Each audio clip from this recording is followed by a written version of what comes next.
Oh yeah. Because I have to figure out all the awards that she got in English. So yeah, it's a big deal. Yes, Yes, please. now we are on YouTube, ladies. Huh? Okay. Okay, we'll behave. Yeah, Now let's we play are nice really now. good.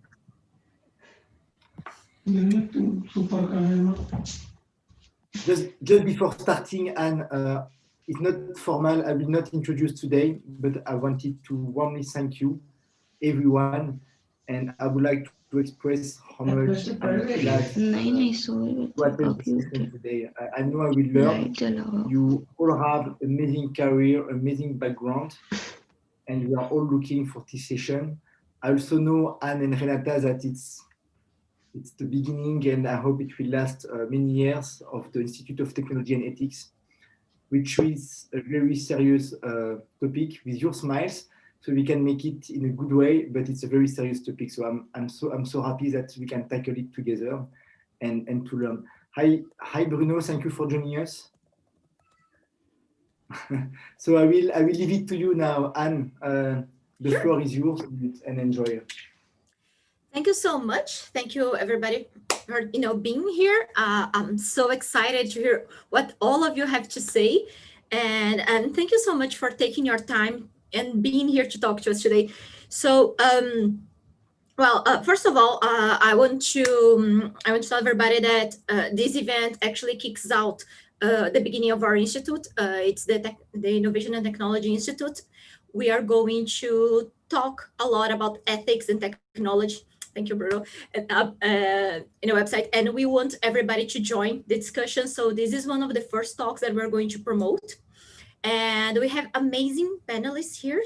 So, well, first of all, we're going to start with Professor Bruno Salama, and it's so special that you're here, Professor Bruno. Thank you so much. I'm actually a fan of him since I was a law student, so it's a big deal to have him here because it's been like over, I don't know, 15 years or something. So Professor Bruno Salama is currently a lecturer at UC Berkeley, and he's such a role model, and he's an authority in banking and financial law, and of course in technology and entrepreneurship. And he's actually the one who suggested us the title of this seminar today. So thank you so much, Professor Bruno.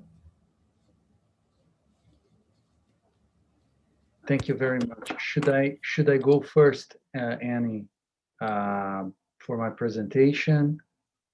Is that the plan? All right. So good morning, everybody. It's a pleasure to be here. Thank you for your kind words. They're undeserved. It's a pleasure also to see Cynthia, whom I haven't seen in a while. It's wonderful to see you. Good afternoon to you all. I will talk about my take on law and technology, and specifically how I decided to teach it here at UC Berkeley. As Annie mentioned, my specialty is in financial regulation, and a couple of years ago, when I moved here to California, I had the opportunity to teach new courses, and I thought that law and technology was a good idea. And so it took me actually 1 year studying the topic to get to the point where I was comfortable teaching it.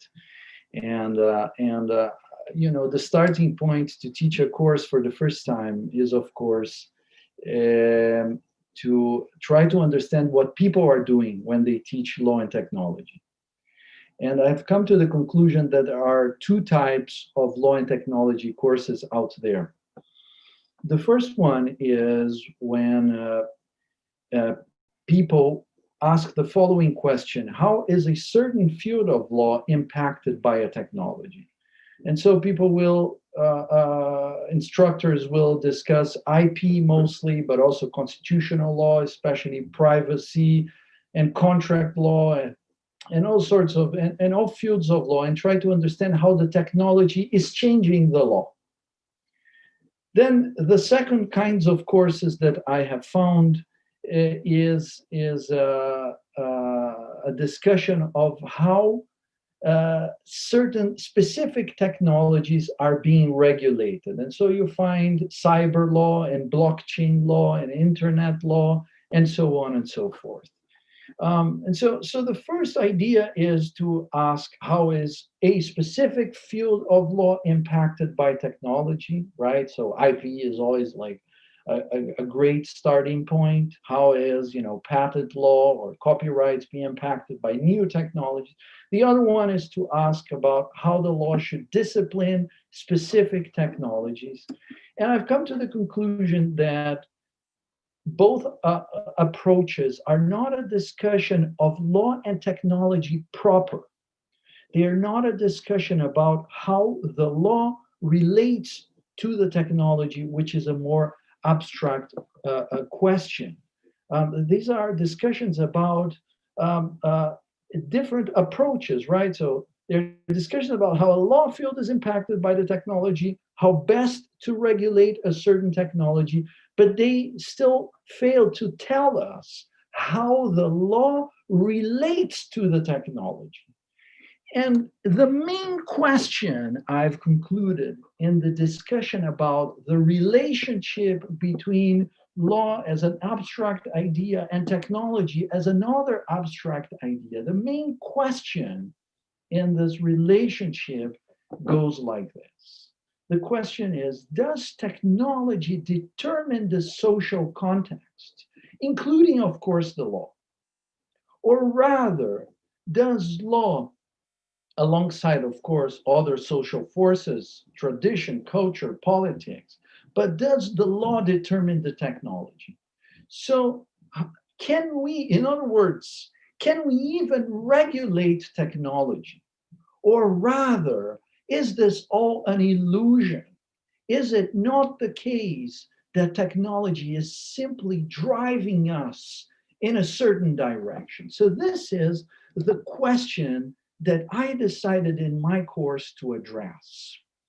And I want to illustrate how this plays out concretely. Since we lawyers, at the end of the day, we only understand concepts in an applied fashion. We are not so good in coming up with philosophical ideas, but we are very good in trying to understand how this abstract ideas incarnate in the concrete institutions that regulate our life.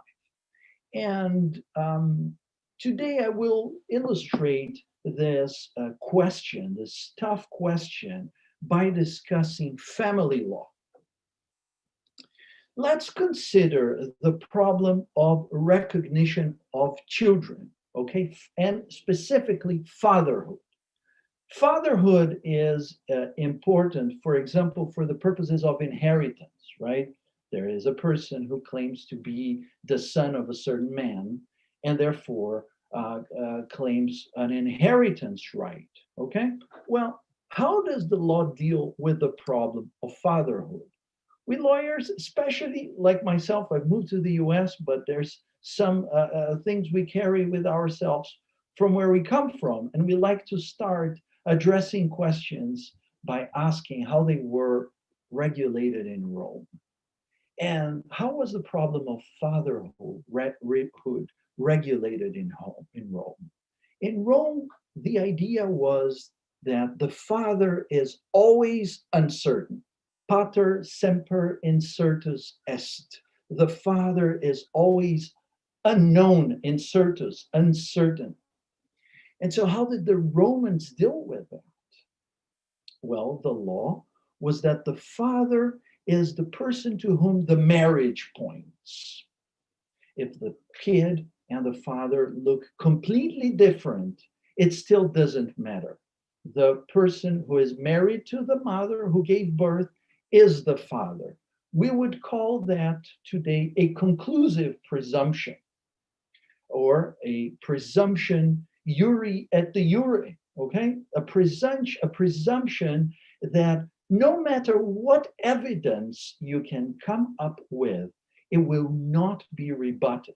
If you can prove that the person to whom the marriage points had not seen the mother who gave birth in the past 5 years, and therefore could not be the father from a biological standpoint, it doesn't matter. The Romans said that guy is the father. And modern family law used to ascribe a presumption that the husband is the father with few possibilities of rebuttal. So, for example, if the father was traveling or incapacitated during the relevant months before the birth, then the father could say, well, I'm not the father. When I went to law school in the 90s, I learned civil law or family law along this line. However, nowadays you go to CVS and you can buy a DNA test. So the question is, do these conclusive presumptions still make sense today, given that for 20 bucks, 30 bucks here in CVS, you can test DNA? Well, the coming about of this new technology has made the old presumptions look silly, unnatural, absurd. So it looks like when you look at the shelf on CVS and you see the medicine that you can buy for 20 bucks and tells you whether that person is biologically at least your father or not, right? It looks like technology is steering the law because the law has changed. We have done away with those presumptions. And nowadays, DNA testing is the law of the land here in the US, in Brazil, and in most places. So the change in the legal solution to the problem of fatherhood, when we look at this, medicine, the DNA test in the shelf, it just seems inescapable. It seems cost efficient, practical, even natural. It would be absurd to rule the problem of fatherhood otherwise, given the coming about of this new, cheap, and very secure technology. But this idea that technology is steering the law can be contested. And so let's look at another problem. Let's look at the problem of motherhood. And let's start again in Rome. So in Rome, the idea was that the mother is always certain, the father never. Mater semper certa, the Romans said. The mother is always certain. The mother is that woman who is giving birth, right? Or is it really? Well, nowadays we have a new technology, in vitro fertilization. And because we have in vitro fertilization, we're going to have the genetic mother, but also the surrogate mother, right? The surrogate mother is the person in whose womb the fetus will develop. And that person will give birth, but might not be the genetic mother. Okay, so this is not a new technology. 30 years ago, in 1989, a surrogate mother here in the US called Anna Johnson, she claimed to have bonded with the baby in her uterus. She felt like the baby was hers. And therefore, she filed a lawsuit to be declared the mother of the child, not to the detriment of the other mother, right, the biological mother, but rather alongside the other mother. And what she wanted was visitation rights, right? So visitation rights is the right granted, for example, to a divorced parent to visit a child in the custody of the other parent. And she said, as the surrogate mother, I want to have visitation rights as well. But the biological father and the biological mother who were married and had originally signed a contract with the surrogate mother opposed visitation rights. And so they started litigation. And the court denied visitation rights. And the reasoning of the court is interesting. The court said that two parents are better than three. And they also applied, this was here in California, they applied California rules on genetic paternity. Let me look at another case. Before moving to another case, let's put ourselves in the shoes of those judges, right? Deciding the case about visitation rights. Is the decision obvious? Couldn't they have gone otherwise? Couldn't they have said, well, the surrogate mother does have a right to visitation? I think the question is difficult.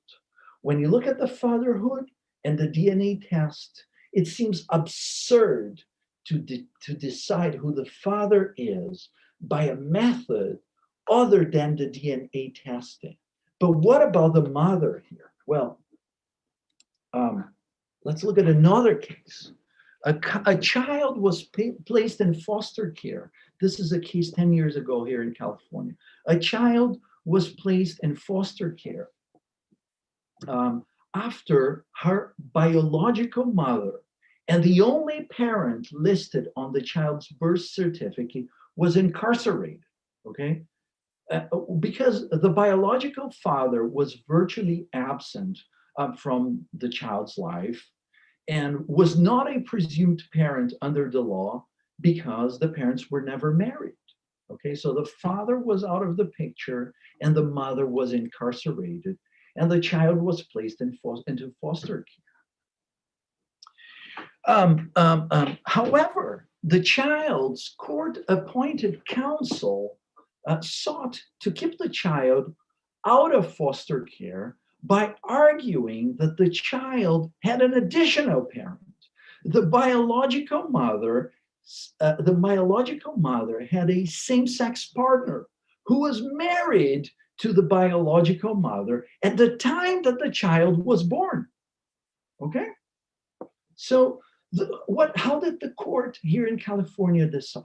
That's a case 10 years ago. The court decided, the court said, well, we're sympathetic to the situation of this child. We're sympathetic to the claim presented by the same-sex wife of this lady who's now incarcerated. But we are just a court. We can't move first. Under the laws of California, there can only be two parents. And therefore, the court here 10 years ago decided that the child should be left in foster care. Now, in class, what I ask my students is, should this third parent be acceptable? Doesn't it seem that the technology can lead to very different legal answers? Couldn't it be reasonable to accept that in a case like that, perhaps there is a third parent because of the new technology, right? And so in 2013, California enacted an amendment to its family code, which permits the recognition of more than two parents in cases where recognizing only two parents, in this case, the biological parents, would be detrimental to the child. So I'm presenting to you sort of a new world, right? It's a world where the question about who the mother is has become contentious. It's not so obvious. I understand I have half an hour. So I'm going to just tell you about one more case and then I'm going to get to my conclusion. I'm good. So, we have a lot of time, and actually, I'm enjoying the fact that you're talking about family law and technology. So, be our guest. Don't worry. And you can take 10 of mine too. I could hear you for all night, so feel free. I'm trying to move fast. That's all. Okay, so let me just mention a third case. This is really interesting and still not so recent. Okay, this is a case of 21 years ago. It's a 1999 case, and so this is a Supreme Court case, unlike the other ones. So there's this gentleman, Robert Capato, and he is diagnosed with cancer. So fearing that he will become sterile due to chemotherapy. He started to deposit sperm in a bank. And soon after he died, 18 months after he died, his wife, Mrs. Capato, gave birth to two twins, via in vitro fertilization. So what does Karen do? She applies, Karen is Mrs. Capato, she applies for Social Security survivors benefits based on her husband's earnings during his lifetime, okay? So the question, so these kids, they are the children of this deceased man, but they were conceived after this man has passed away. So the question for the US Supreme Court is this: do children conceived by in vitro fertilization after their biological father's death have the right to Social Security survivors benefits? Because survivors benefits normally are for, a man dies, this person has children, this children have survivors benefits. Can you extend this kinds of benefits for the kids that have been conceived after this man has died? And so the Supreme Court says, no, they don't have the right. But the point is this: couldn't the court have gone otherwise? Does it? So when we move beyond DNA, my point is this: it starts to look like it's all a matter of social preferences. And if it's all a matter of social preferences or social choices or values or culture or however you want to call it, then it starts to look like we're moving away from technological determinism. Because you see, the DNA case shows us an instance where it's almost natural, immediate to say, the law moved in a certain direction. Sorry, let me start again. The DNA case suggests to us the technology moves in a certain direction. Now the law has to catch up, right? When you ask students in law and tech, what do you expect in a course in law and technology? Everybody answers the same thing. They say technology is moving ahead. It's changing quickly and dramatically, and the law has to catch up, right?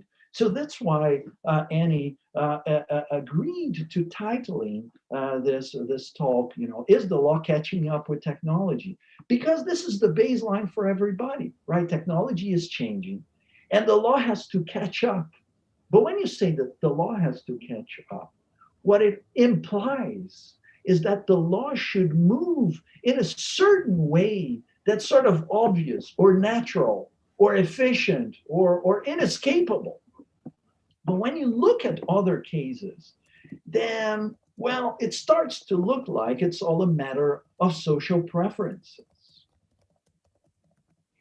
And so now, after we've heard all these examples, we're inclined to say, no, it's not a matter of technological determinism. Our values guide everything. But I want to give you pushback on this idea as well. Is it really true that it's all our values? Is it not the case that technology is steering us in a certain direction? Well, let's ask a question that is very common in a field called the economics of family law. The question goes like this, or we don't even have to, talk about theory. Let's just use common sense. Let's ask the following question. Would there be a sexual revolution and thus greater cultural tolerance over different types of family without the invention of the pill. Forget, imagine society nowadays, but a certain technology is absent, the pill. Would our families, our values, and our social preferences be the same? Let's ask another interesting question. Hasn't technology changed the structure of production in a way that gender inequality becomes just absurd? Or to put it differently, hasn't technology changed the structure of production in a way that gender equality becomes natural? You see, in the past, what was work that could be done, let's say, outside of the household? It's basically carrying logs, construction, and it's manual labor. Well, I can tell you this: men are on average like 10% larger than women. They are physically stronger on average, right? And there's no question about it. They are on average a little larger. So there is a competitive advantage for men to do paid work outside of the household. But with the new technology, the jobs available for everybody are, for example, being an attorney. So in being an attorney, the fact that the man is on average 10% larger doesn't make any difference. So you could say, well, as women's labor force participation patterns increasingly resemble those of men, the comparative advantage in household production might fall on either the husband or the wife. If you have an abler woman, she can do, let's say, paid work outside of the household while the husband takes care of the kids. And by the way, for a number of reasons, many people don't even want to have kids. In part because they just marry older. And they marry older because the patterns of production have changed so dramatically. There's more, right? There are still let's look at family law again to sort of recuperate a little bit the argument that technology is steering the law. There are still substantial costs to breaking up a marriage. If anybody who has been through a divorce in their family with their friends or him or with him or herself knows that breaking up a marriage is costly, it's painful, etc. Okay? But the point is this, that this costs for breaking up a marriage, they are now considerably lower both for women and for men. They are lower for women because the women can do paid work outside of the household. She can support herself outside of a marriage. And also for the man, because the man has to pay less alimony. And in fact, in some cases, the man will receive alimony after breaking up a marriage. And as a result of that, as a result of the new, structure of production that is steered by technological changes that have changed, the way a household is structured, the way labor is produced. I could go on and on and on about why this is so, but I don't want to do that. I think you all got the point, right? As a result of that, as a result of the fact that breaking up a marriage is less expensive for both parties, what happens, we're not going to be surprised with the result. What happens is marriages break up more often. Now, marriages break up more often, and the law changed accordingly. How did the law change accordingly? By shifting away from at-fault divorce, right? This idea of an indissoluble marriage, a marriage that is really for life and that can only be broken and few circumstances to what we have nowadays, which is no fault divorce, right? Divorce on demand. You don't want to be married, you divorce. That's it. And so the point I want to make is this. That's my conclusion. The question about whether technology determines the law or whether we really have agency and our social preferences can control the direction in which law will go is an open question. And it's possible to argue both ways. What I do in my course is just to bring up dozens of cases, half of them supporting the first idea, the other half supporting the other idea. Thank you very much. Well, thank you, Professor. It's always a gift having you teaching us, and happy Thanksgiving, by the way. We really appreciate that you're here with us and not eating with your family. So thank you so much for being here. Our next guest is Renata Sotomayor Bayon. She's a judge in the State Court of São Paulo. She's a researcher at Blockchain Research Institute, and I have the honor of calling her my colleague because she's the co-chair of the Institute of Technology and Ethics at the Berkeley Global Society. So, Renata, thank you so much for being here. Oh, well, I just have to say before I start talking, first of all, thank you for having me here. Thank you to everyone who's watching us live right now. Thank you to Berkeley Global Society for always uniting so inspiring lectures and conferences and presenting them for society, and making us reflect upon the changes we are facing in the world. And well, Professor Bruno, I could hear you speak for like another half an hour. So if you want to take like 20 minutes of mine, I would be glad to give you. It was an amazing speech. Thank you so much. I would like to say as well that I'm very happy to be part of this web conference, along with these amazing professionals, and to talk about one of my favorite subjects, that's law and technology. And well, I will give you a few spoilers on this one, though. I have far more questions than answers on this subject. So the question we are trying to address here is the law trying to catch up with technology? And well, I won't, I don't even have the courage to start arguing about this with the lecture the Professor Salama has just given us. By the way, I don't want to say anything, but we kind of had to do a draw there because nobody wanted to talk after him because everybody was so impressed. Yes, so, yes. Yeah. I mean, it's just, sorry. Yeah. Thank you, Anne. I'm just kidding. Thank you. Thank you so much.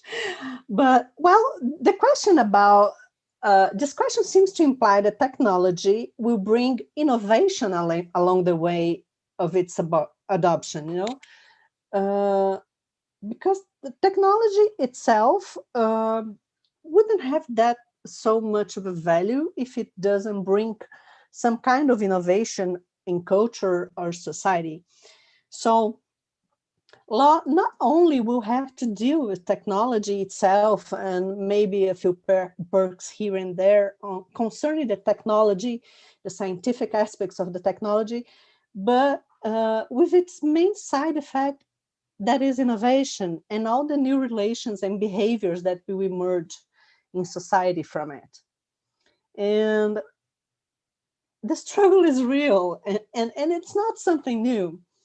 I mean, Professor Bruno has just brought a few cases from family law, and I will bring another cases from history, because history presents us with a lot of curious and sometimes, why not say, anachronic examples of law doing its best to catch up with technology. And when I was preparing myself for this conference, I started to think about the cases that actually caught up my attention and got me reflecting a little longer about the subject when I started studying it. And probably my favorite example happened in 1865. And probably someone will ask, oh my God, I'm on a law and technology conference and there's someone talking about a case happened in 1865. And yes, I'll start speaking about it right now. It is known the Locomotive Act or the Red Flag Act. Well, in 1865, people would use horse-powered carriages and public railways to move around. And well, there was intense lobbying from the carriage operators and the public railway industry against self-propelled vehicles. And the thing is, the lobbying was very successful because they actually managed to get the Red Flag Act passed. And the Red Flag Act imposed a series of restrictive measures concerning the operation of vehicles. And one of those restrictions stated that for someone to be allowed to use a car, a man would have to wave a flag 60 yards ahead of the vehicle. It also required that the car would travel at a maximum speed of 4 miles per hour in the country or 2 miles per hour in the city. So obviously this measure severely limited the speed of the automobiles to the pace of a human being, and that didn't make much sense, right? So that was not the only effect caused by the Red Flag Act. The automobile industry suffered some serious side effects. It lost the competitive edge against other international manufacturers. And it took nearly 30 years to remove the restrictions from the Red Flag Act. And that's a long time. And what does this experience shows us? First, law and regulators usually take a while to fully understand a new technology, its risks, advantages, the entire body of relations that will come from it. And law has a conservative nature, and the risks of adopting a new technology are only fully and truly understood after a while. Take cryptocurrency and blockchain, for instance. A few years ago, we could read on the news media several headlines saying that cryptocurrency was only used for criminal purposes, completely ignoring the unbanked population that benefits from it, and how several industries can benefit from a distributed public ledger. And well, tonight we have Miriam here with us, and she's the COO of Original My, an enterprise with great ideas and solutions built on blockchain. And I'm sure she's going to talk further about it. Well, but just coming back to the subject, since understanding the whole picture is crucial for law, it is clear that law somehow will be chasing technology, even though technology will interfere clearly in law. As a matter of comparison, tech evolves in the speed of light, and law evolves at the most in the speed of the human pace. And I'm not saying that the law needs to evolve in the speed of light just as tech does, but that's just something concerning the nature of law and tech. So the Red Flag Act experience also teaches us that bad regulation can be worse than no regulation at all. For bad regulation may kill innovation, create monopolies, prevent small businesses to flourish, and new solutions to emerge. And by the way, right after the Red Flag Act was removed, the speed of the cars that moved around the United Kingdom increased considerably. So in order to avoid bad regulation, taking some time to reflect upon the technology impacts may be a desirable caution. On the other hand, not acting fast enough may turn technology unreachable to law. And maybe not that technology will be unreachable to law, but maybe technology will be driving the values of society, as Bruno implied on his presentation. And many different agents shape human behavior, and technology has taken a very important part of the play.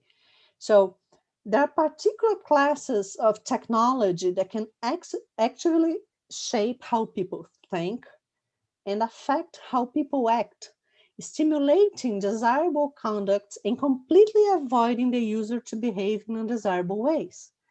And sometimes when conflicts arise and law is invited to intervene, it is already too late for one's behavior, or even the market itself is already changed. And let's sit on that for a while. Let's think about on solutions that, like Uber, for instance, that intermediate, like someone who wants, who needs a transportation, someone who provides a transportation, and the match is made in heaven, or as Tirol would say in the matchmakers, this is a whole new way of us watching as economic relations are built. So Uber has faced a lot of challenges in many different places, because in most of these places, there's an entire market of taxi and taxi drivers that are connected to states' permissions. And even though in many places there were initiatives trying to forbid Uber to operate, those initiatives weren't successful. And even in places where there are lawsuits and collective actions concerning this kind of service, the innovation has taken such an important part of society and of relations that even having a regulation on taxi services, they haven't prevailed on their monopoly. So it's a way where market is changing as well. We can say as rental for small periods of time and things like that. So in these cases, would it be fair? And I'll use it like in a general sense, not in a fair as a result of a judgment or something like that. And I'm not saying that the rules are always fair, but would it be fair to actually block Uber? Or wouldn't it be fair to block Uber to take part of the relations as it already does? And then we have another question to answer. In that sense, who decides? The decision mechanisms put in place by developers and designers, they are built to increase sales, to retain users' attention, and gain users' loyalty. That obviously somehow means profit, and profitable businesses are very desirable. So these interactions are usually detected by the market. In this perspective, the decision taken by the developers and designers are not public, and human behavior will be built from undisclosed parameters. And how far can law advance in those mechanisms? Then again, technology plays a huge part on changing the law. See, for instance, all the data protection regulation that emerged in the world, such as CCPA, LGPD, and GDPR, that point towards a more rational use of personal data by the stakeholders, but do not forbid a data-driven business model. We are going to see how that plays out in the years to come, but there's been built a very strong effort for all this law, for all this body of laws and norms to actually be enforced. On the other hand, legal structures and precedents, they take time to be built. And most of time, there's space for some democratic intervention, public consultation, experimenting on sandboxes, and so on. But at the same time, for the tools to work, there's a learning curve. And that also takes time. As the saying goes, and just recapturing the city that was mentioned by Professor Bruno, Rome wasn't built in a day. So what you see here is that as long as the speed is relevant, the speed is not the major problem to be solved when evaluating law and technology intersections, but finding the balance between preventing harm, protecting individual rights, collective interests, free enterprise, while building a fertile ground for innovation and figuring out unknown consequence of mass adoption of a new technology. That is seen in a previous perspective, as in, for instance, when we have a special act to regulate a special area of economy, things like that. But while we work on our balancing act, new technology will bring new conflicts. And some of these conflicts will be presented before justice to be solved. So can we treat the emerging conflicts with the same principles and criteria used on established situations? And if we do, wouldn't this deny the nature of innovation itself, considering that innovation is the change that technology causes in society and culture? How long is too long to acknowledge a new technology? And then it is very common for us to hear one say that to innovate, one must break some old rules in order to create new ones. Having said that, yes, in my point of view, I see law trying to catch up with technology. But then again, and I'll leave you with one last question, because as I said, I have a lot more questions than answers in this panel. How far can one go in breaking the rules? And I'll leave you that to reflection first, to debate afterwards. Thank you, Renata. Thank you so much for being here, for joining us. And our next guest is Miriam Oshiro, and she's co-founder and CEO of Original My. She's Brazilian, but the startup's currently located in Estonia. And she has been collecting too many awards for me to remember, but I'll leave just one for you. In 2019, they got an award by the UN as one of the cases of social impact and interest, because they use blockchain to issue IDs, and they have lots of leading cases in Brazil about how they are able to certify websites and proofs and news using blockchain. So thank you so much for being here with us today, Miriam. Hello, and I would like to thank for inviting me to participate in this panel. And I will talk about how the law changed our lives and our choices. So my name is Miriam.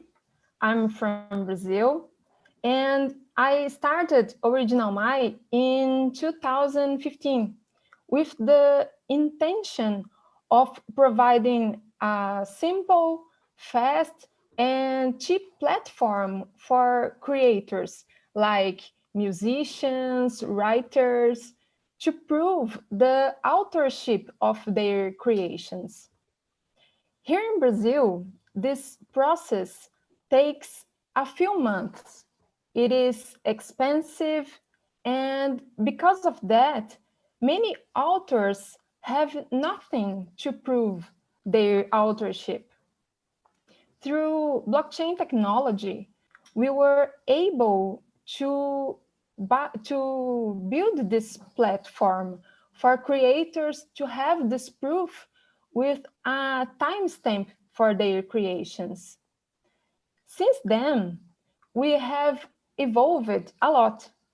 And today, we are a startup developing solutions for e-governance using blockchain protocols to enable tools which fight against bureaucracy and fraud. These tools are from the digital identity to document notarization. And in the beginning, it was very difficult to convince lawyers that our solutions would help in their daily work, and it was within the law. Because of this, we started an education program for lawyers to teach how technology works and how our solution can facilitate the work of lawyers. We have a channel on YouTube. The name is Original My Blockchain. Subscribe. And we created a series called Legal Talk to talk about law and technology. With that, we had an increase in the demand for our services. Today, we have use cases all over the world.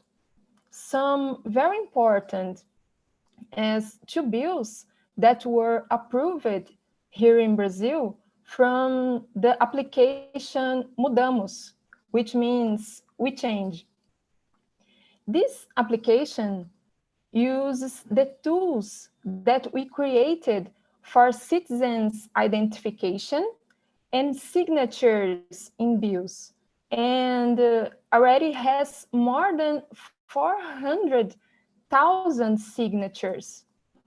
For health, we have the open prescription and an awarded open source and totally free platform for doctors, patients, and pharmacists.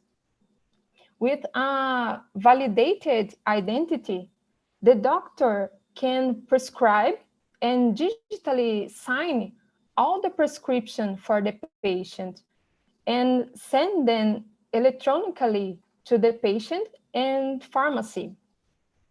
And the pharmacist can easily verify the prescription validity and authenticity to dispense the medicine to the patient, also mitigating the major fraud attempts. And we respect the doctor-patient privacy. We don't have access to the prescription. And we also have court decisions citing our solutions for law enforcement as evidence and recommending it's a safe and affordable way. The PackWeb solution preserves evidences of internet content and provides an extensive report to be used in court. We also did a demo a few days ago of our e-voting solution. The Brazilian government is studying new election options, and we were one of the companies selected to demonstrate our solution to voters. We had many achievements, but the scenario in Brazil for companies like yours was very uncertain in 2018. For example, there was a bill to criminalize cryptocurrencies. We do not sell or custodians or are custodians of our clients' cryptocurrencies, but we need them to register documents on blockchain. Because of this and other issues, with regulators, we were forced to move the control of the company to Estonia. When we decided to leave Brazil, we mainly considered two aspects. regulatory, and costs. We did a study among several countries: Switzerland, Hong Kong, Singapore, United States, Malta, and Estonia. The best place thinking about the regulatory issue was Switzerland, which even has Crypto Valley. But the costs are very high. So we decided on Estonia, which also has favorable regulation for innovation, and the costs are 7 times lower. So we were a tiny startup with no money, and we need to spend on living in Brazil. In Estonia, we was approved in the Startup Estonia program, which is an acceleration program supported by the Estonian government. And we have a lot of support from Startup Estonia. And we were invited to represent Estonia at several events in other countries. And we recently won the national competition for the largest investment event in the world, the AIM, which is promoted by the Ministry of Economics of the United Arab Emirates. Winning the national stage, we had the opportunity to present our solution at the global event and compete with the best startups in the world, one from each country. And we also, won as the best startup in the cybersecurity area. And this title was won as Estonian startup. We are very grateful for all the support we have in Estonia and are very proud to represent the country at global events. But this title, for the first time, could have come to Brazil, but we took it to Estonia because in 2018, the country forced us to live here. This is really a very small part of the original My Story. We go through many regulatory barriers to get where we are. As a company that dared to innovate using totally new technology, we suffered persecution, threats, and found regulators totally unprepared to understand what we were doing. We are still here today because we are extremely resilient and never give up. And I would like to share some interesting numbers. Today, we have more than 90,000 evidence preserved to be used in court proceedings. 400,000 documents authenticated and 12,000 active users in our platform. So we are improving democracy, empowering people, and promoting access to justice for us all. Thank you. Thank you so much, Miriam. And again, I'd like to say that, well, thank you for giving us some of your time. I know that you're very busy, but thank you so much for the work that you and Edilson do, because most of it is open source and most of it is made almost at, the price, almost the cost of it, because we know that you both really believe in what you're doing in democratizing access and, and more security in elections, voting by blockchain, everything. So thank you so much for everything. And our last but not least panelist, who I also have the pleasure of calling colleague, because she co-authored some articles with me. Cynthia Barbosa de Almeida is the compliance director for Checkout, a fintech headquartered in Europe. And she's going to tell us a little bit more about what Miriam said about how it is to have a business when you don't have a regulation that says it's legal. I mean, it's not illegal, but you don't have rules about it. So Cynthia, thank you so much for being here with us.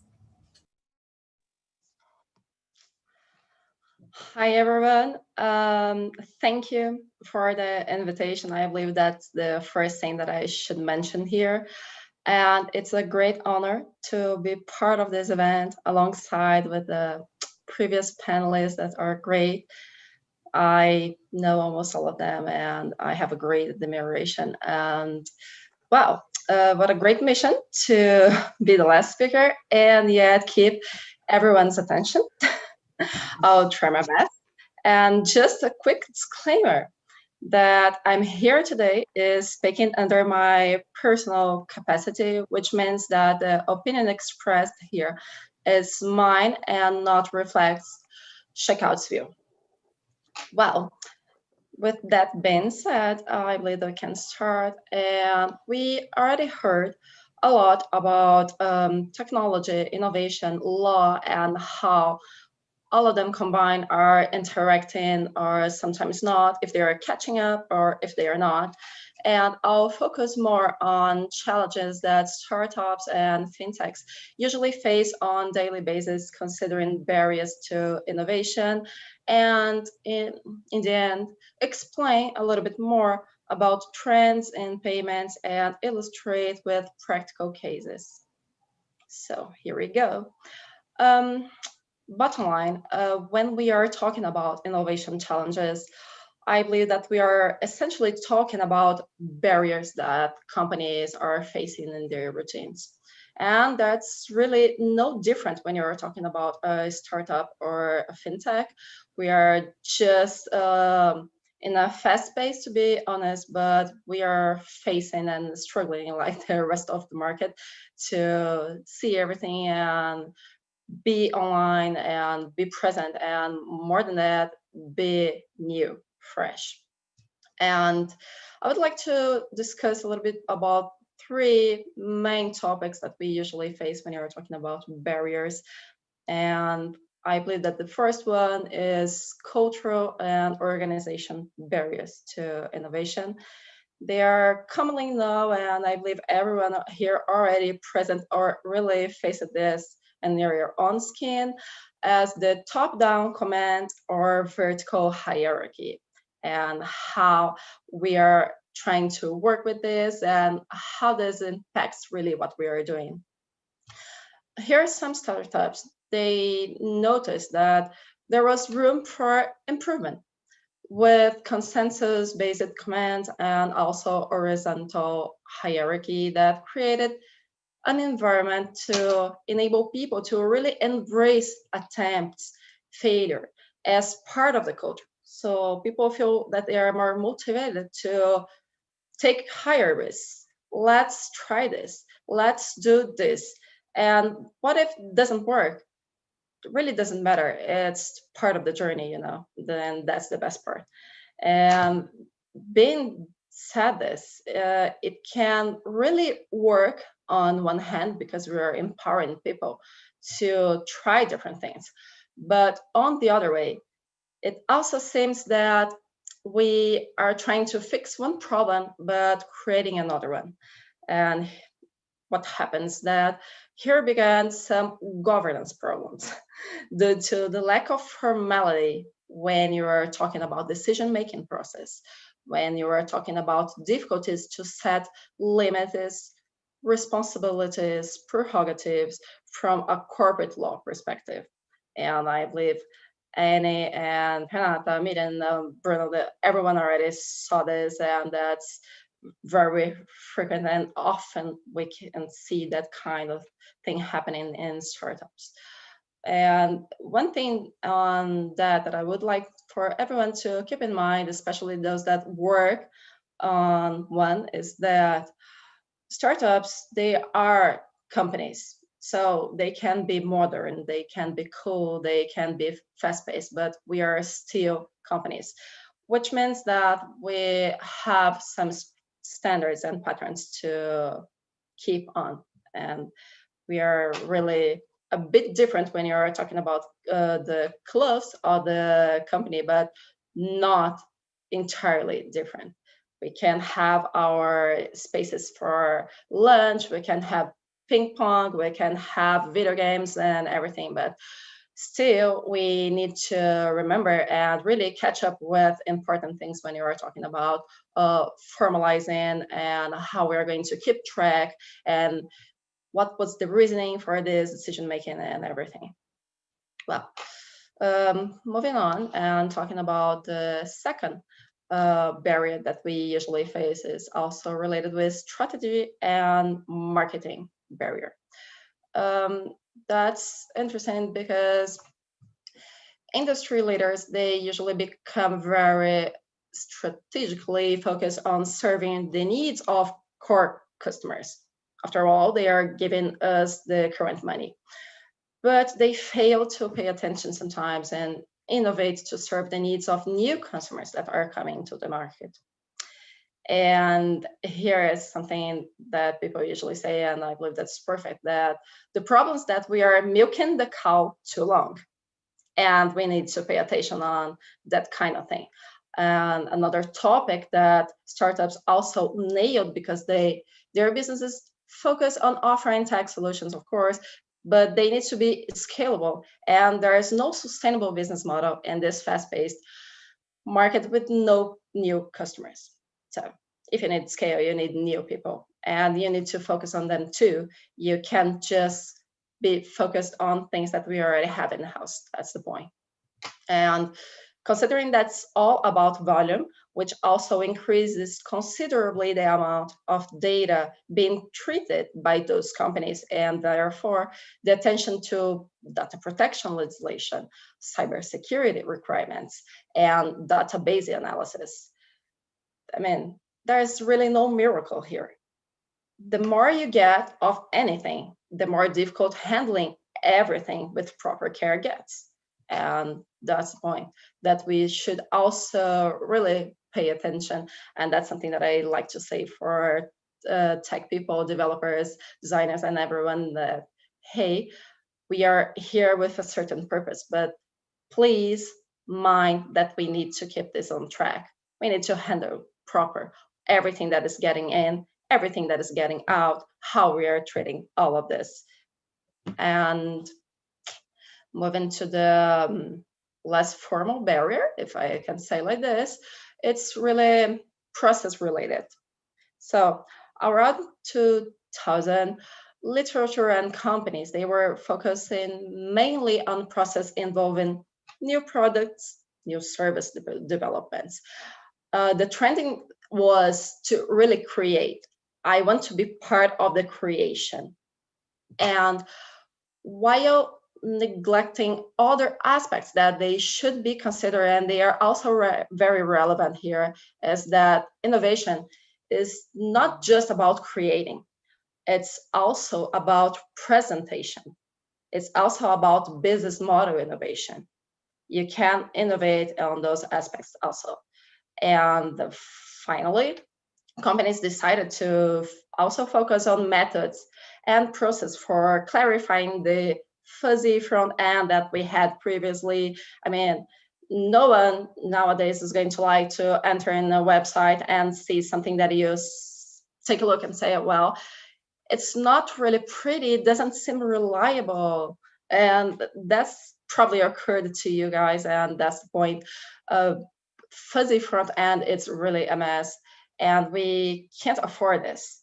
And when you're talking about fintechs and startups, and failure to adequately understand user needs, I mean present and future needs, is the major innovation roadblock. And here came what we really are fans of, is the user experience designers. I mean, they came with their fresh and non-biased look and were very helpful to get more friendly apps, websites, and technology for everyone. I mean, needs to be easy, needs to be beautiful, needs to catch your attention. And that's the main point when you're talking about this. It also became very clear with that it's just not about marketing to get the spotlight. Front end and user experience professionals earned a lot of space in startups and fintechs because it's not enough having a good product or a good service. It needs to look great, have a smooth process, and be user friendly, like I was saying. So projects, they are getting more and more complex because we need to meet compliance and regulation, law, and everything also. But more than that, we need to do this in a way that is not exhaustive for the end user. That's the main reason. A great challenge for fintechs is to build a register without losing their prospect in the middle of the process. By losing, I mean giving up because they think that we are asking too much. Why are you asking me all of this data? Why should I fill all of those gaps? What's the point of this? Is this really worth? And we should keep that kind of thing always on our minds when you're talking about this. And the other part of losing can also be when the prospect submit inaccurate information because the company wasn't successful in making it clear in first place. You need to be transparent and also very direct in your language when you're talking with everyone. That's the point. You don't know what was the background, and that's the point. Simple language, direct. You need to really be certain and get your end user and don't lose him. And I believe that now it's time for us to talk about another topic that should be mentioned, but it's not a barrier itself, but should be considered in the brainstorming when we are discussing technology and innovation is continuity by design. So 2020, I believe that showed us that a lot of unpredictable things can happen. And that's why we need contingency plans, backups, written procedures, and mirrors, everything. Otherwise, why should we spend so much time innovating at all, creating, if we face the risk of losing all or have considerable damages in the operation? So I believe that COVID crisis and situation illustrates in a very good way 3 things for us. That security is not enough. Companies need to spend more time and resources on contingency. For example, on March of this year, when we had the lockdown and everyone that could afford this was meant to make home office. Was labor law already catching up with this reality? Yes or no? Barely, and we all know that. And we also have so different things that came up and arose from this. Like nowadays, we also have a new type of visa that is specific for remote work. Can you imagine this? We are living abroad and you have a visa that is specifically for remote work. So that's the point. Sometimes unusual things happen and we need to catch up with them, and can be in so many different ways. I believe that the second thing that COVID situation also is illustrated for us here, it was that e-commerce is a trending topic.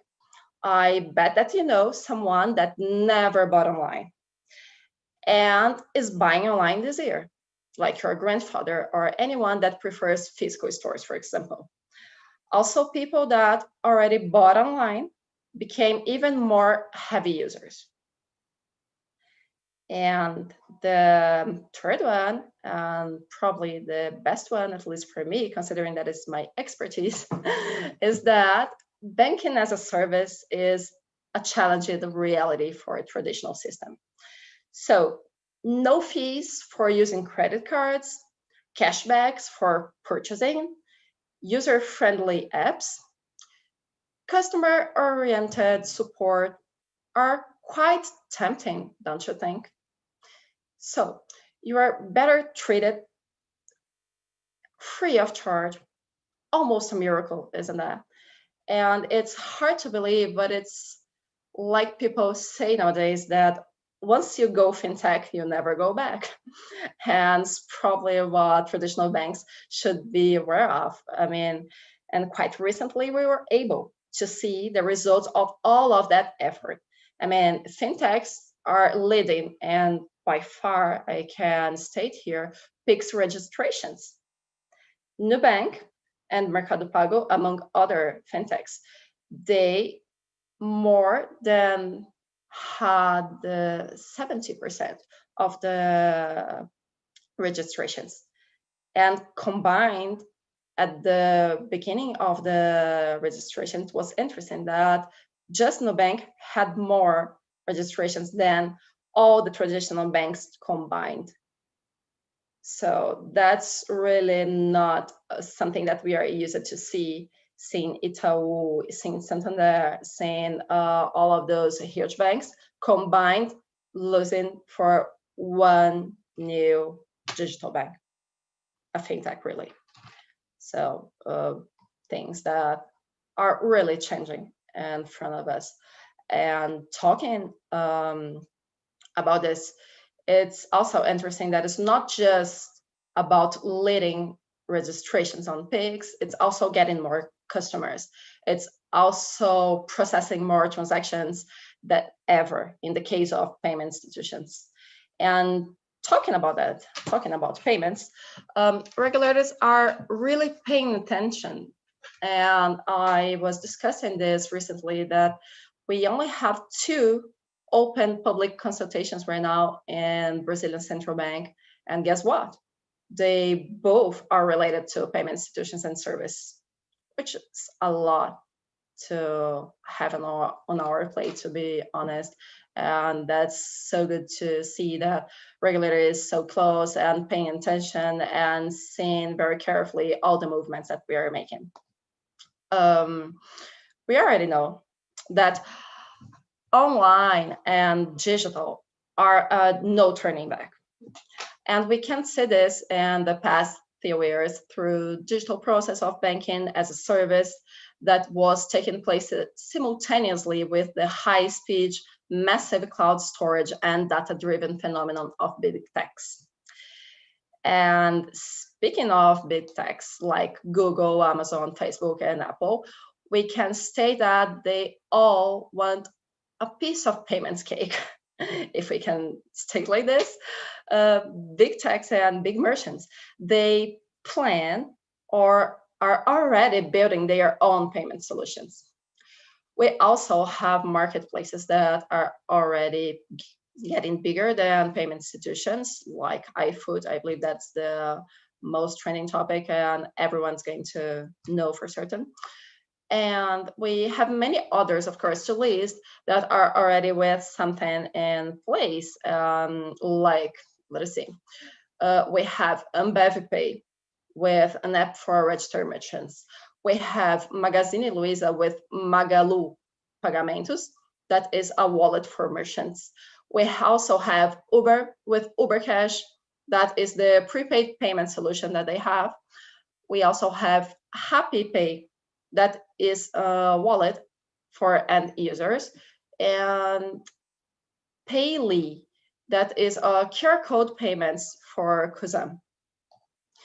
And last but not least, I mean, we also have, and that's also very near to everyone's reality, department stores that are using white label solutions for cards.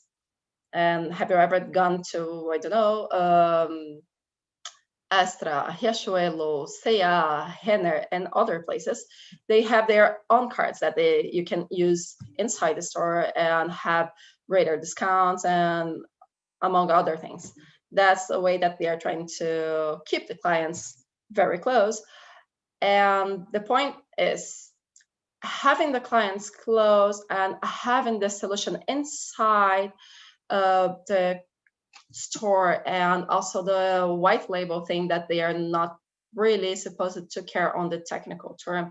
It's yet already causing some struggling here, because they also need to meet minimal register requirements, fraud prevention, and cybersecurity, which is a lot, especially for those that are not inside this industry.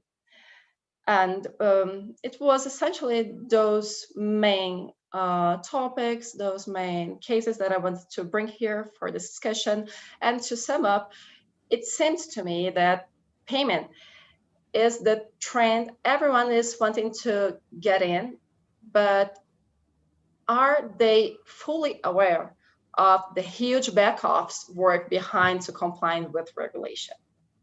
And more than that, are big techs and big merchants spending too much time and effort on payment activities and leaving behind their core business? Or how tricky can be complying with regulation and innovating at the same time? Thank you, everyone. You can go on, Annie. Thank you so much. And we have time for one question. And it's actually one question that I received, but I'm going to spin it around because it's actually for the four of you. So I'm going to start first with you, Renata, just because you're next here. You're next here in my screen. I'm sorry. Okay, so how do you deal? Okay, so the general question is, how do you deal with with technology when there is no specific law about it? I mean, it doesn't say it's legal, but it's not illegal either. So how do you deal with that? So as a judge, as a researcher, how is it when you use common law here, right? Everything has to be written down. How do you deal with this kind of uncertainty? Okay, so here in Brazil, we have a specific principle, and I know it's a common principle, but in Brazil is really specific concerning access to justice. And so regardless of the existence of the law of regulation, we just have to appreciate whatever comes to us, right?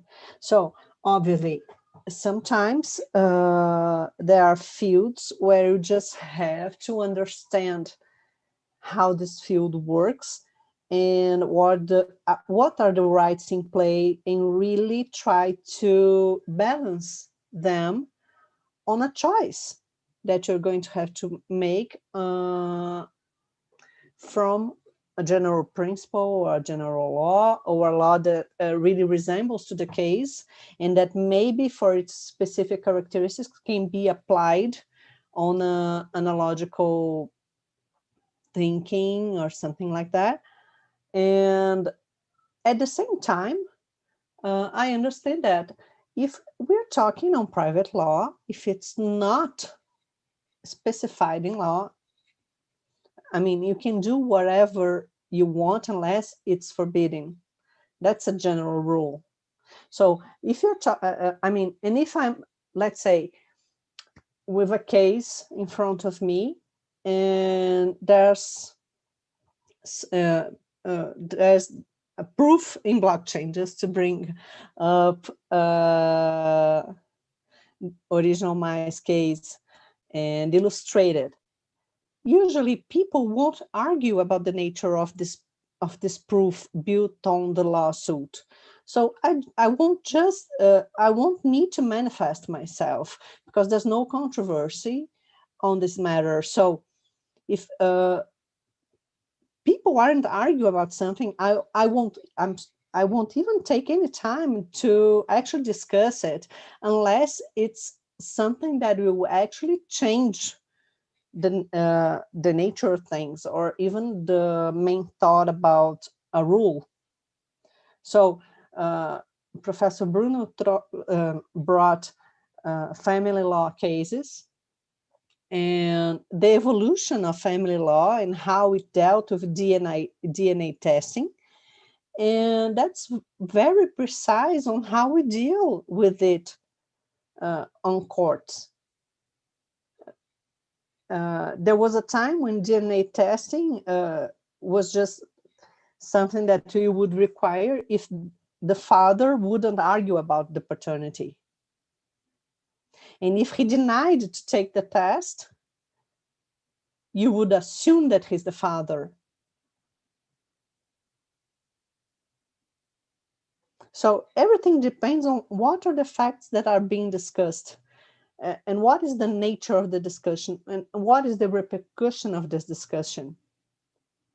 And in some cases, I also believe that we can actually sit down and talk.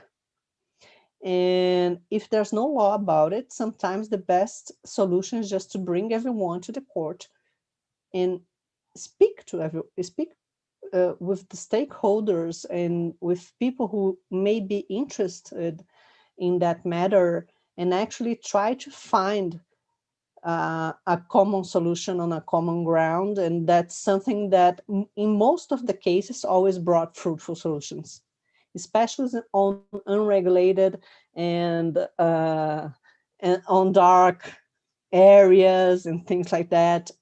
It's always easier to build up solutions with the parts rather than just ruling the case with something that maybe will not make sense for it, or will not make sense for the part. So that is just something that sometimes I actually do when I can, So it really depends. If it's a regulated situation, and most of them are, I mean, I just can't ignore the norms and the regulations and the patterns. For instance, Cynthia works with compliance. So if she works like a framework from COSO or IASACA or things like that, or she has like the ISO norms and things like that, and she just brings it to me documented, I know there are standards that I can use as a way to decide, or what does that standard tells me, is that a routine that the enterprise adopts or not. So we've got a lot to work with, We've got a lot more to work with that than what sometimes comes to us. Okay. Oh, thank you so much. I could go on forever, actually. So no, we would love to have you here, but we have some time. We have a schedule here. But thank you so much. Miriam, you work with certification, signatures, identity, which are highly regulated, and they are all state related, right? I need a notary. I need someone to issue the ID. How is it to work with that, knowing that there's no specific regulation on the technical side and on requirements? Yeah, it's very hard to work with this, but we always try to find a means within the law that support us. There is no specific law yet about using blockchain for identities and signatures here in Brazil, but there is just a little tiny itty bitty thing, because I just can't help myself. Please. Do we need a law for that? I don't think so. I don't think so. I mean, why am I just going to state, okay, so my ID needs to be on paper or something like, okay, so now I'm just because if you don't do that, you're going to have the same problem that Miriam and Cynthia have when being entrepreneurs, because there's nothing specific saying that they can do something. So people don't know if they can trust the product. Yeah. Your Excellence. Yeah, well, okay, I'll just keep quiet. Otherwise, I'll just keep on talking. Please, Miriam, just go on. You were saying that that there is no law that says that blockchain is the technology for ID. So you have worked your ways through law. Just go on from that. I'll just mute myself here. No problem, Renato. But for signatures, here in Brazil, we have a law that says if the parties agree with the model used, it is valid. But we always need to seek help from lawyers to understand how we can to do this without breaking the law, but without stopping to innovate. Each place has its particularities, which really make it very difficult, but not impossible. So we are always go on and doing these things and learning and doing. It is. Okay, and well, Cynthia, as someone who works with payments arrangement schedules and fintechs in general, and has very strict regulation, how it is when you have a new product, a new technology that is not regulated? I mean, there's nothing saying it's illegal, but there's nothing saying it's legal. How, as a compliance officer, do you deal with this kind of uncertainty? Well, Bruno, I'm going first. And being quite honest here, I believe that we could put this in a very simple way, that is, we simply stay where we are, doing what we are doing with our teams, and especially products and developers and strategy teams, waiting for someone to knock the door, really. It's going to be a Brazilian central bank or anything. Of course, we are not going to cross certain lines that everyone knows that it's really something that you shouldn't do. But when you have something that is really in the gray area, you can, of course, also recur to conversations with supervisors that we have in our regulators, and they are great. They have tremendous expertise, and they are usually very helpful. But more than that, you can also fill a formal request talking about your case, explaining all the details of your product. And the point is, regulators are going to, of course, see your demand. They're going to take a closer look, and the decision is essentially mandatory for you to comply with.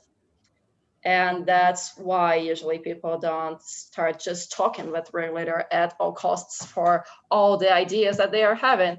And that's good. Otherwise, central bank would just spend the rest of the regulator's life reading those emails of new ideas, and if it's good or not, can I go like this or not?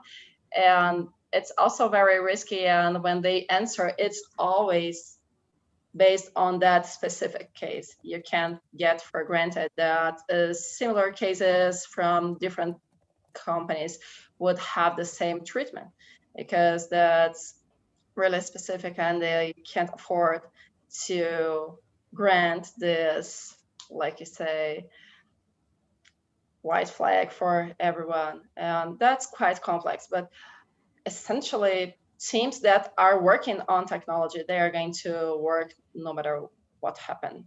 And it's my job as compliance and regulatory officer to oversee, be part of this, try to get some inputs, and also anticipate some questions that regulator may pose during the process, and really be that's pretty much devil's work when I need to point out all the flaws and all the things that I can already see, anticipate that is not in compliance with the current regulation. But of course, I'm not going to have all the answers. And we come back to the first scenario, like we were saying, that they are going to keep working, and maybe, if I think that could be a good way out, make a formal consultation, but that's not really common. Okay, well, we are running out of time, so I'm gonna let you, Renata, Cynthia, and Miriam, if you want, ask a question to Bruno. But otherwise, we're wrapping it up. Do you have any questions? I know that Renata has a lot of questions, so you can ask one if you want to.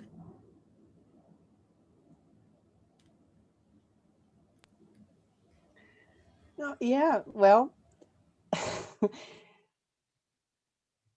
there's something that always gets my attention is the transnationality of technology and how we deal with it on a law perspective. And I'll just let you speak whatever you want to say about this, Professor Bruno. Just feel free.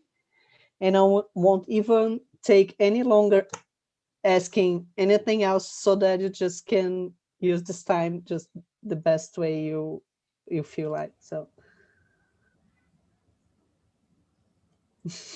That you do know that it's not a question that's pretty much, do an essay Just- about something. But yeah, okay, no, good. just say just tell me something that you find interesting, because we see things like computational jurisdiction and things like that, and I get obviously very curious about it, and distributed solutions on platforms. So that always get me very excited about. So, but I didn't want to go so specific on the subject. I just wanted to hear his remarks Okay. on. You just want to bask in his knowledge. Okay, got it. Yes, Professor that's Bruno, it. That's it. That's it. That's pretty much it.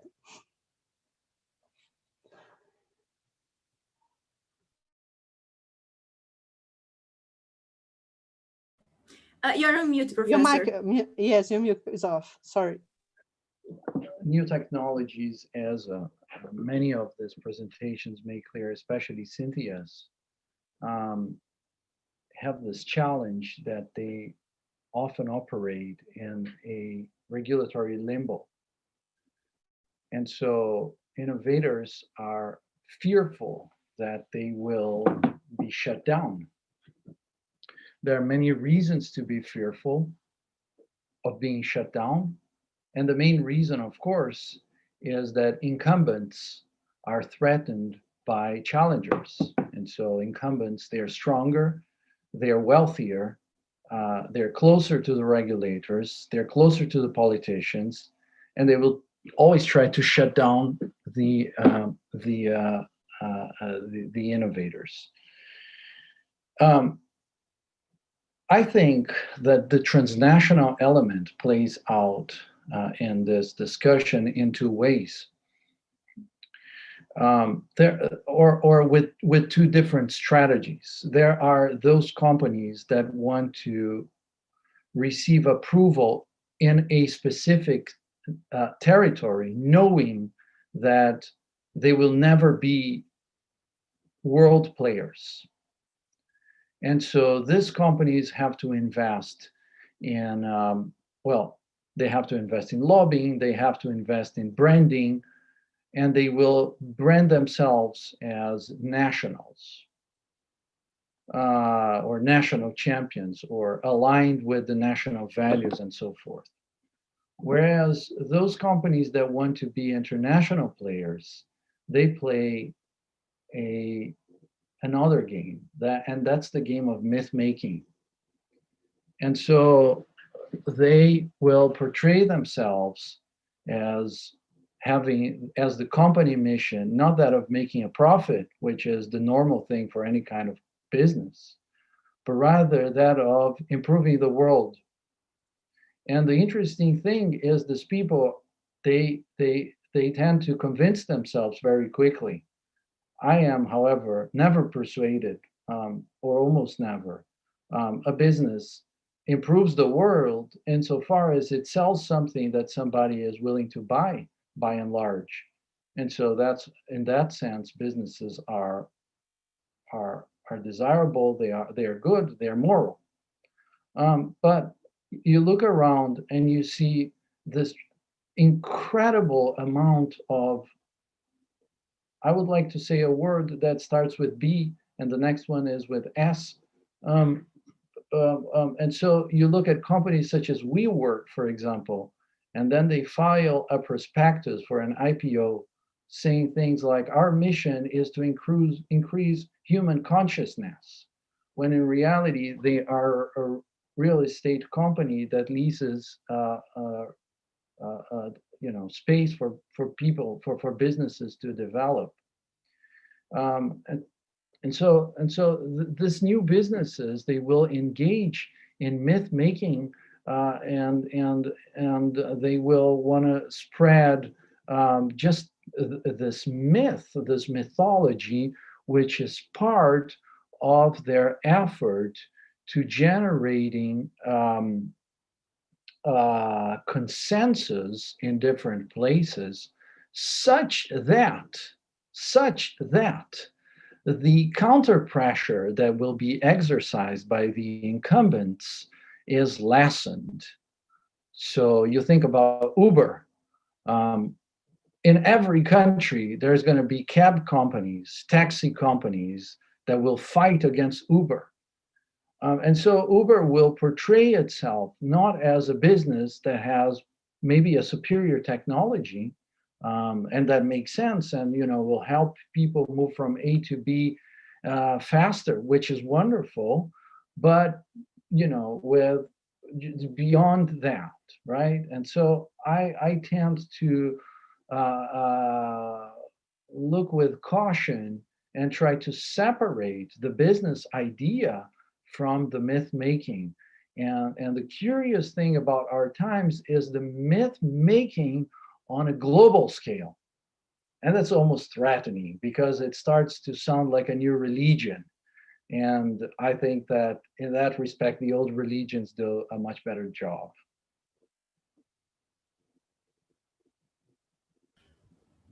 Okay. Thank you so much, everybody. We are running out of time, but I'd like to thank you, everybody who was here. I'd like to thank all the panelists for your time, your availability. So thank you, Renata. Thank you, Professor Bruno. It's always a pleasure to hear from you. Thank you, Cynthia. Thank you, Miriam, for sharing how the loss changed your personal history with your startup, because in the end, you kind of had to look for a place that was, feasible. Thank you, Berkeley Global Society, for having us and for letting us have our institute. Thank you, Oban, Emma, and Edith, of course, for making this happen. Thank you so much, and happy Thanksgiving to everybody who's in the US. Thank you. Thank you, Anne. Thank you, everyone. Thank you, Professor. Thank you, Cynthia. Thank you, Miriam. Thank you. Thank you. It was amazing, as usual. Yes, yes.